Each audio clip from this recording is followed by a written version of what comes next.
ગુજરાતના રાજકારણમાં અને ખાસ કરીને સુરત મહાનગરપાલિકામાં મુખ્ય વિરોધ પક્ષ તરીકે ઉભરેલી આમ આદમી પાર્ટીમાં ફરી એકવાર ભડકો જોવા મળી રહ્યો છે।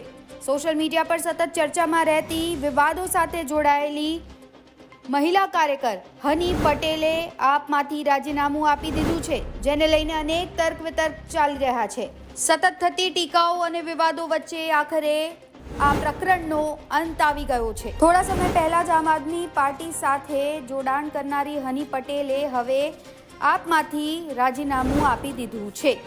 આ રાજીનામું ઈસુદાન ગઢવીને મોકલી દેવામાં આવ્યું છે। સોશિયલ મીડિયા પર આ અંગે સ્પષ્ટતા કરતા તેમણે કહ્યું છે કે હું આમ આદમી પાર્ટીમાં નિષ્ઠાપૂર્વક કામ કરવા ઈચ્છતી હતી, પરંતુ હાલમાં મારા પર પરિવારની જવાબદારીઓ વધી ગઈ છે।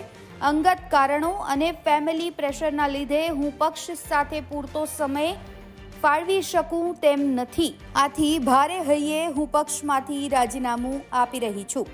જો કે રાજકીય ગલિયારોમાં ચર્ચા છે કે રાજીનામા પાછળનું કારણ માત્ર અંગત નથી, પરંતુ તેમની છબીના કારણે પક્ષ પર આવી રહેલું દબાણ પણ હોઈ શકે છે। હની પટેલ જ્યારે આમ આદમી પાર્ટીમાં જોડાયા ત્યારે પણ સોશિયલ મીડિયા પર ઘણો હોબાળો થયો હતો। તેમના જોડાવાની ચર્ચા પણ ખૂબ થઈ હતી। આ વિરોધ પાછળનું મુખ્ય કારણ તેમનો ભૂતકાળ હતો। અગાઉ હની પટેલ અમદાવાદ એરપોર્ટ પરથી હાઇબ્રિડ ગાંજા સાથે ઝડપાઈ હતી અને આ કેસને લઈને સુરત સહિત આખા ગુજરાતમાં ભારે ચર્ચાઓ જાગી હતી। જ્યારે રાજકારણમાં સક્રિય થઈ ત્યારે વિરોધ પક્ષો તેમના હાઇબ્રિડ ગાંજા કનેક્શનને લઈને આપ પર પ્રહારો કરી રહ્યા હતા। લોકો સવાલો ઉઠાવી રહ્યા હતા કે શું પક્ષ આવા વિવાદાસ્પદ ચહેરાઓને પ્રોત્સાહન આપી રહ્યો છે? મહત્વનું છે, સુરત આમ આદમી પાર્ટી માટે ગઢ ગણાય છે।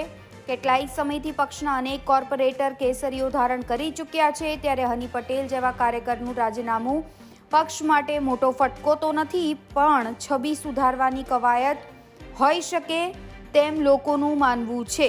હની પટેલના જોડાણ બાદ સોશિયલ મીડિયા પર પક્ષની જે રીતે ટીકા થઈ રહી હતી, તેનાથી કદાચ પક્ષના પાયાના કાર્યકરોમાં પણ નારાજગી હતી અને આ બધી જ પરિસ્થિતિને ધ્યાનમાં રાખીને કદાચ હની પટેલે રાજીનામું આપ્યા હોવાની ચર્ચાઓ વહેતી થઈ છે।